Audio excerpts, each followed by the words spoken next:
नमस्कार दोस्तों, A1 exam solution में आपका स्वागत है। मेरा नाम है हरबीर और आज से हम स्टार्ट कर रहे हैं दोस्तों बेसिक मैथ। मुझे पता है आप में से अधिकतर बेसिक्स के बारे में जानते होंगे। तो मेन चीज होता है बेसिक मैथ। यदि आप बेसिक मैथ को अच्छे से पढ़ लेंगे तो मैं गारंटी के साथ कहता हूँ कि आप मैथ में कभी भी मात नहीं खाएंगे। ओके, कोई भी सब्जेक्ट हो तब तक उसका बेसिक आपको पता नहीं है, आप उस सब्जेक्ट में पारंगत नहीं हो सकते। ये बात लिख लो, आप पार नहीं पा सकते हैं। ओके, तो बेसिक मैथ के ऊपर हम लोगों ने दोस्तों 6-7 वीडियोस के अंदर हम पूरा बेसिक मैथ कंप्लीट कर देंगे। और आपसे बार बार रिक्वेस्ट करता हूँ, एक बार आप ये 6-7 वीडियो बहुत जरूर करना और आपको पता चलेगा कि बेसिक मैथ कितना जरूरी होता है। और आप किसी भी कॉम्पिटेटिव एग्जाम के अंदर जाइए, आपको बेसिक मैथ आना बहुत जरूरी होता है। सारे एग्जाम इसी के आसपास घूमते रहते हैं। बेस होता है आधार, बेस का मतलब होता है आधार। ओके, तो मकान बनाने से पहले हम अपनी भाषा में बोलते हैं ना, नींव भरना, नींव खोदना। तो ये इसकी नींव हो गई, यही होता है बेस। जब तक ये मजबूत नहीं होगा तब तक आप इसके ऊपर मकान खड़ा नहीं कर सकते हैं। और यदि आप इसको अच्छे तरीके से मजबूत कर देते हैं, इसका जो बेस है, इसकी जो नींव है, इसको अच्छे तरीके से मजबूती से भरते हैं, तो आप इसके ऊपर जितने चाहे उतने माले की बिल्डिंग खड़ी कर सकते हैं। ओके, इसलिए दोस्तों किसी भी सब्जेक्ट को रीड करने से पहले उसके बारे में आपको उसका क्या बेसिक्स है वो कॉन्सेप्ट अच्छे से आना चाहिए। उसके बाद ही आप उसमें सक्सेस हो पाएंगे। तो चलिए दोस्तों वीडियो स्टार्ट करते हैं। आज हम बेसिक पार्ट 1 पढ़ेंगे। तो जो हमारा फर्स्ट पार्ट है बेसिक मैथ से रिलेटेड, हम पढ़ेंगे उसमें संख्याओं के बारे में, जिन्हें हम नंबर सिस्टम भी बोलते हैं। हालांकि आपको इन सब चीज़ों को देख के लगता होगा कि ये सारी चीज़ें तो हमने पढ़ रखी हैं, लेकिन फिर भी आपको एक बार इन्हें रिवाइज कर लेना चाहिए। आपको ये सारा आता है तो ये बहुत अच्छी बात है, लेकिन फिर भी हमारे कुछ बहुत से स्टूडेंट लोगों को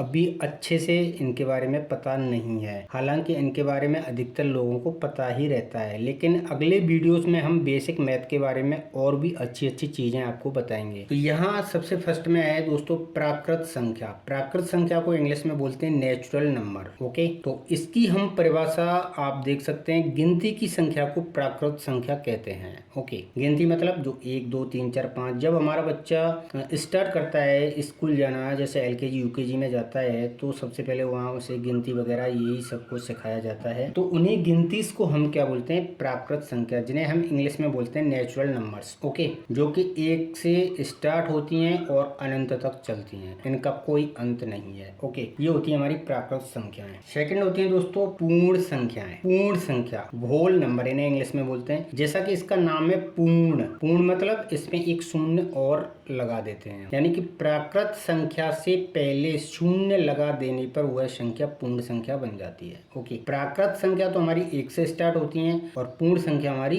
0 से स्टार्ट होती है और कहाँ तक चलती हैं, अनंत तक चलती हैं। ये भी, इनका भी कोई अंत नहीं है। ओके, थर्ड नंबर पे आता है दोस्तों पूर्णांक संख्या। पूर्णांक संख्या को हम इंग्लिश में बोलते हैं इंटीजर्स। ओके, इसकी परिभाषा हम इस तरह लिख सकते हैं, प्राकृत संख्याओं में शून्य एवं ऋणात्मक संख्याओं को मिलाने पर जो संख्याएं प्राप्त होती हैं उन्हें पूर्णांक संख्याएं कहते हैं। ओके, प्राकृत संख्याओं में, प्राकृत संख्या क्या थी हमारी, 1 से स्टार्ट थी अनंत तक। अब ये बोल रहा है प्राकृत संख्याओं में शून्य एवं ऋणात्मक संख्याओं को मिला दो। ये देखिए, यहाँ मैंने इसमें बीच में शून्य रख दिया है। एक तरफ तो ये धनात्मक संख्याएं चलती हैं, प्लस में चलती हैं, 1 2 3 4, कहाँ तक चलती हैं, अनंत तक चलती हैं। इसी तरह और एक साइड चलती हैं ये माइनस में, -1 -2 -3, इसी तरह ये अनंत तक चलती हैं। जैसा कि इसका नाम है पूर्णांक। पूर्ण मतलब पूरे, अंक मतलब संख्याएं, यानी कि पूरी संख्याएं। पूर्णांक का मतलब पूरी संख्याएं, जिसमें ना तो कोई माइनस की छूटेगी, ना कोई प्लस की छूटेगी, ना शून्य छूटेगा, जिसमें सारी संख्या आती हैं, उसे बोलते हैं पूर्णांक संख्याएं। ये याद करने का सबसे अच्छा तरीका है। पूर्ण,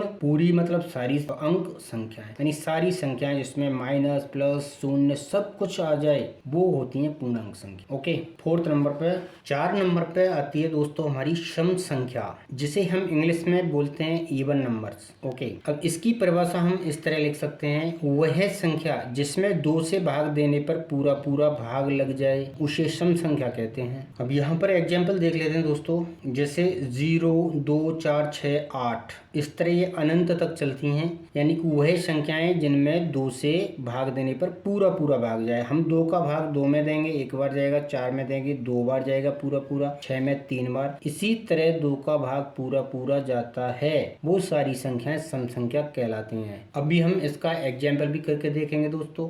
यहाँ पर एक संख्या मैंने लिखी हुई है, ये इकाई, दहाई, सैकड़ा, हजार, 10,000, लाख, 10 लाख, 34,57,894। और इसमें देखिए बड़ी संख्याओं को पहचानने के लिए अंत में चेक करें। ये जब कोई बड़ी संख्या, जैसे आपके एग्जाम में यही संख्या आ जाती है, मान लो ये संख्या आ जाती है, ओके, और आपसे पूछ लिया जाता है और इसके साथ में 3 और कोई ऑप्शन दे दिए जाते हैं और आपसे पूछा जाता है निम्नलिखित में से सम संख्या कौन सी है, पहचान कर बताओ। ओके, तो उसको पहचानने का जो सबसे अच्छा तरीका होता है वो क्या होता है कि बड़ी संख्याओं को पहचानने के लिए अंत में चेक करें। छोटी संख्याओं को तो आप पहचान लेंगे, कोई दिक्कत नहीं है, ये तो बहुत सारी बड़ी संख्या हो गई, तो उसका इकाई अंक क्या होना चाहिए, ये मैंने अंक लिख दिए हैं 0, 2, 4, 6, 8 में से यदि किसी संख्या के पीछे इकाई अंक है। इकाई अंक इस संख्या में कौन सा है, ये 4 है। ओके, इधर से ही तो बोलते हैं हम इकाई, दहाई, सैकड़ा करके, तो इस संख्या में इकाई अंक 4 है। और यदि किसी संख्या में इकाई अंक इनमें से हो,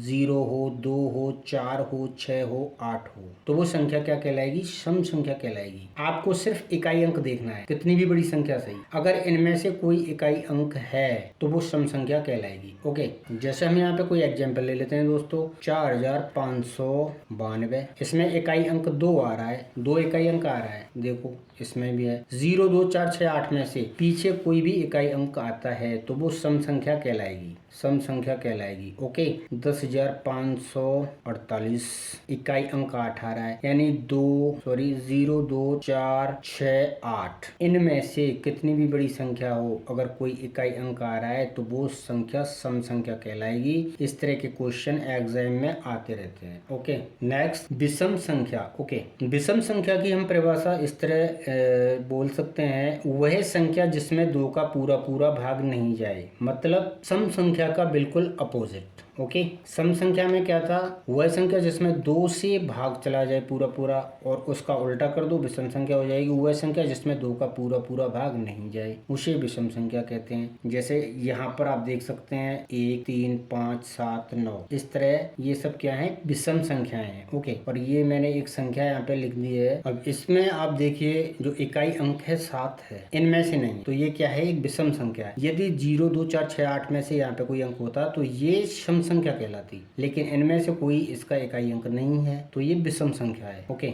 नेक्स्ट क्वेश्चन है दोस्तों अभाज्य संख्या, जिसे हम इंग्लिश में बोलते हैं प्राइम नंबर। इसकी परिभाषा आप इस तरह लिख सकते हैं, जिस संख्या में एक व स्वयं का भाग जाए उसे अभाज्य संख्या कहते हैं। ओके, जिस संख्या में एक और स्वयं का भाग जाए उसे क्या बोलते हैं, अभाज्य संख्या। यहाँ मैं नोट डाल के कुछ इंपोर्टेंट जो फैक्ट है इसका वो लिख दिया है। एक संख्या ना तो भाज्य है और न ही अभाज्य है। एक नंबर जो है ना तो वो अभाज्य है और ना ही भाज्य है। और 1 से 100 के बीच में 25 अभाज्य संख्याएं आती हैं। ओके, तो अभाज्य संख्या इसकी परिभाषा क्या थी, एक व स्वयं का भाग जाए उसे अभाज्य संख्या कहते हैं। यहाँ पर मैंने कुछ एग्जाम्पल दिए हुए हैं, 2, 3, 5, 7, 11, 13, 17, 19, ये सब किस तरह की संख्या है, ये है अभाज्य संख्या। अब देखिए जैसे 3 में मैं भाग दूंगा, 3 को 1 से काट सकते हैं, 3 बार कटेगा। ओके, 3 को 3 से काट सकते हैं, 1 बार कटेगा। लेकिन 3 और 1 के अलावा किसी संख्या से कट सकती है, ये संख्या नहीं कट सकती। जैसा कि इसकी जो परिभाषा है कि जो संख्या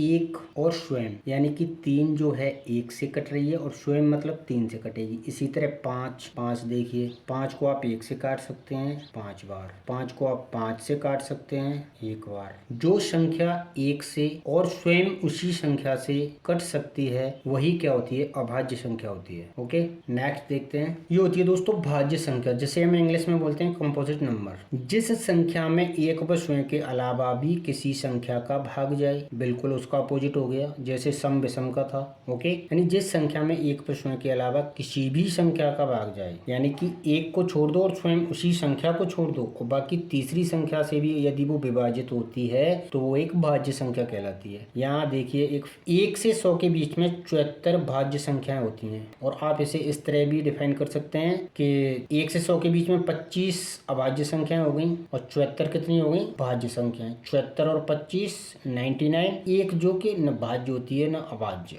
ओके, तरह भी आप याद कर सकते हैं इसे। अब भाज्य संख्या, मैं यहाँ पर एक एग्जाम्पल ले लेता हूँ। जैसे 4 6 8 10 12, जैसे मैंने 8 ले ली। अब 8 को हम 1 से भी डिवाइड कर सकते हैं 8 बार। ओके, 8 को अपन 8 से भी 1 बार, 8 को 4 से भी 2 बार, 8 को 2 से भी कर सकते हैं 4 बार। मतलब एक और स्वयं यानी जो 8 संख्या है वो 1 से कट सकती है और स्वयं से, इन दोनों के अलावा भी तीसरी संख्या से कट सकती है। तो इसलिए ये एक भाज्य संख्या है। ओके, और जो संख्या एक और स्वयं से ही कटती है वो होती है अभाज्य, जैसे 3 5 7 इस तरह की। ओके, यानी एक और मतलब एक और स्वयं को छोड़कर और यदि तीसरी संख्या से भी कोई संख्या कटती है तो वो भाज्य संख्या कहलाती है। नेक्स्ट देखते हैं, ये होती है दोस्तों परिमेय संख्या, जिसे हम बोलते हैं रेशनल नंबर। ये रियल नंबर्स के अंदर आती हैं, परिमेय अपरिमेय। ओके, जिन्हें हम वास्तविक संख्या बोलते हैं। परिमेय संख्या जिन संख्याओं को p/q के रूप में लिखा जा सकता हो। ओके, अभी हम एग्जाम्पल के थ्रू समझेंगे। और p तथा q पूर्णांक हो और q बराबर 0 नहीं हो तो वो संख्याएं परिमेय संख्या कहलाती है। ओके, और यह सभी ऋणात्मक संख्याएं परिमेय संख्या कहलाती हैं। शून्य भी एक परिमेय संख्या है। ओके, अब इसकी जो कंडीशंस हैं, इसकी परिभाषा में जो दी हुई हैं, हम उन्हें एक बार समझ लेते हैं। जिन संख्याओं को p/q के रूप में लिखा जा सकता हो, ये है p/q। यहाँ पर मैंने एक संख्या लिखी है 2/3। ओके, p/q के रूप में लिख सकते हैं हम इसे, और लिख रखा है हमने यहाँ पे। p तथा q क्या हो? पूर्णांक हो। p बराबर कितना है यहाँ? 2 और q बराबर 3 है। तो 2 और 3 कैसी संख्या है? एक पूर्णांक संख्या है। ये है पूर्णांक संख्या कौन सी होती है? जिनमें माइनस प्लस शून्य सारी संख्याएं जिसमें आती हैं उन्हें हम पूर्णांक संख्याएं बोलती हैं। ओके, तो इसमें 2 और 3 क्या है? पूर्णांक संख्या है। ये भी सही है इसकी कंडीशन। अब यहाँ कह रहा है ये q बराबर 0 नहीं हो, तो q बराबर यहाँ पर कितना है? यहाँ पर है 3, यानी q बराबर 0 नहीं है। q बराबर कितना है? 3। तो इसकी जो तीनों कंडीशंस हैं इसके ऊपर अप्लाई हो रही हैं, तो ये एक परिमेय संख्या है। इसी तरह ये -2/-4, ये सारी कंडीशंस इनके ऊपर अप्लाई हो रही हैं। अब एक संख्या में ले लेता हूँ। यहाँ पर देखिए 2/0 है और यहाँ पे p/q है। अब पहली कंडीशन क्या है? p/q के रूप में लिखा हो, यानी p/q 2/0 p/q के रूप में तो लिखा हुआ है। ओके, अब दूसरी कंडीशन क्या है? p तथा q पूर्णांक हो। p भी पूर्णांक है, q भी पूर्णांक है। 2 कैसी संख्या है? पूर्णांक संख्या में आती है। और 0 भी पूर्णांक संख्या में आती है, क्योंकि एक तरफ तो प्लस की संख्याएं चलती हैं और एक तरफ माइनस की संख्या चलती हैं। तो 2 और 0 दोनों ही कैसी संख्या है? पूर्णांक संख्याएं। इसकी 2 कंडीशन इसके ऊपर बिल्कुल फिट हैं। ओके, और इसकी थर्ड कंडीशन क्या है? q बराबर 0 नहीं हो, लेकिन यहाँ q बराबर क्या है? 0 है। ये तो q बराबर 0 है, तो फिर ये क्या है? ये परिमेय संख्या नहीं है। ओके, परिमेय संख्या वही संख्या कहलाएगी जिसके ऊपर ये तीनों कंडीशन अप्लाई होंगी। p/q के रूप में भी होना चाहिए, p तथा q पूर्णांक संख्या होनी चाहिए और q बराबर 0 नहीं होना चाहिए। जो q का मान है वो क्या नहीं होना चाहिए? 0 नहीं होना चाहिए। ओके, तो ये होती हैं परिमेय संख्या। जैसे दोस्तों हम एक और एग्जांपल ले लेते हैं। कोई संख्या मैंने यहाँ पे लिख ली, 2/5 मैंने लिख लिया, या -3/4 लिख लिया, कोई भी संख्या लिख ली। इसके ऊपर p/q के रूप में ये -3/4 है, p/q ये लिखी हुई है। ओके, p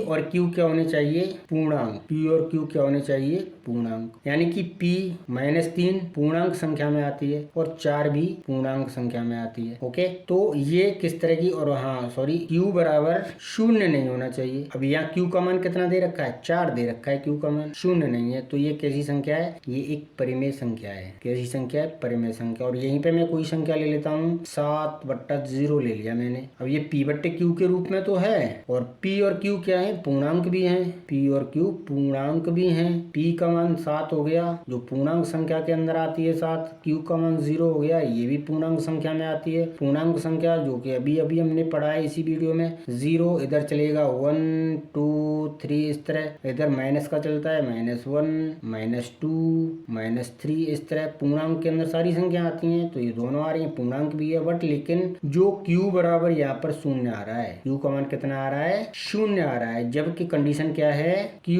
बराबर 0 नहीं होना चाहिए। तो ये एक अपरिमेय संख्या है। ओके, नेक्स्ट देखते हैं दोस्तों, अपरिमेय संख्या ऐसी संख्याएं जिन्हें p बटे q के रूप में प्रकट नहीं किया जा सके उन्हें अपरिमेय संख्या कहते हैं। ओके, बिल्कुल इसका अपोजिट, भाज्य अभाज्य एक दूसरे के अपोजिट हैं, सम विषम तो थोड़ा अंतर है, बस आपको थोड़ा सा ध्यान देने की जरूरत है। तो यहाँ पर अपरिमेय संख्या जिन्हें p बटे q के रूप में नहीं लिखा जा सकता हो, तो अंडर रूट की जितनी भी संख्या होती हैं, under root 2, under root 3, under root 4, वो सभी क्या होती हैं, अपरिमेय संख्या होती हैं। ओके, और जो पाई आपने पढ़ा होगा मैथ में, पाई को अपरिमेय संख्या बोलते हैं। ओके, और पाई का मान क्या होता है, 22/7 होता है पाई का मान। तो 22/7 को हम एक परिमेय संख्या बोलते हैं। क्यों? अब 22/7 पे देखिए परिमेय संख्या की सारी कंडीशन अप्लाई हो रही है। परिमेय संख्या में देखिए p बटे q के रूप में, 22/7 p बटे q के रूप में भी है, और p तथा q पूर्णांक हो, p भी पूर्णांक है, q भी पूर्णांक है, और q बराबर 0 नहीं हो, और q बराबर यहाँ 7 है, 0 नहीं है। तो ये क्या है, एक परिमेय संख्या है। और ये अंडर रूट वाली जितनी भी संख्या होती हैं, ये क्या होती हैं, अपरिमेय। अपरिमेय क्यों होती हैं? क्योंकि अंडर रूट के अंदर जो संख्या होती है वो पूर्णांक संख्या के अंदर नहीं आती है। ओके, जैसे अंडर रूट 2 और ये सब क्या है, ये पूर्णांक संख्या नहीं है। और जबकि परिमेय संख्या के लिए कंडीशन क्या होनी चाहिए, p और q दोनों पूर्णांक संख्या होनी चाहिए। ओके, इसलिए ये जो अंडर रूट वाली जो सारी संख्या होती हैं, ये क्या होती हैं, अपरिमेय संख्या होती हैं। और नेक्स्ट वीडियो में दोस्तों हम पढ़ेंगे भिन्न और परिमेय संख्या में क्या अंतर होता है, भिन्न और अपरिमेय संख्या में क्या होता है, ये भी बहुत ही एक इम्पोर्टेंट है। और नेक्स्ट वीडियो में पढ़ेंगे दोस्तों हम भिन्न और परिमेय संख्या में अंतर। ओके, भिन्न और परिमेय संख्या से रिलेटेड भी क्वेश्चन एग्जाम में आते रहते हैं। तो ये था दोस्तों आज बेसिक मैथ और पार्ट 1 का वीडियो। और नेक्स्ट वीडियो में हम बहुत ही अच्छे इंपॉर्टेंट फैक्ट्स लेके आएंगे आपके लिए मैथ के, जिन्हें आपको जानना बहुत जरूरी है। यदि आप मैथ में एकदम हीरो बनना चाहते हैं तो आपको बेसिक मैथ आना चाहिए। बेसिक नॉलेज के बिना आप मैथ में पारंगत नहीं हो सकते। मैथ क्या, किसी भी सब्जेक्ट में यदि आपको उसकी बेसिक्स के बारे में जानकारी नहीं है तो आप किसी भी सब्जेक्ट में महारत हासिल नहीं कर सकते हैं। तो उम्मीद करता हूँ दोस्तों वीडियो अच्छा लगा होगा। आपसे एक बहुत ज़्यादा रिक्वेस्ट है कि वीडियो बनाने में काफ़ी मेहनत करनी पड़ती है, तो प्लीज़ गाइस एक लाइक कर दिया करो। आपके लाइक से हमें बहुत ही मोटिवेशन मिलता है और हमें नई नई वीडियो बनाने के लिए एक हिम्मत मिलती है। ओके, तो वीडियो वॉच करने के लिए दोस्तों बहुत बहुत धन्यवाद। और कोई भी प्रॉब्लम होती है आपको तो आप हमें कमेंट बॉक्स में जरूर कॉन्टेक्ट कीजिए। धन्यवाद।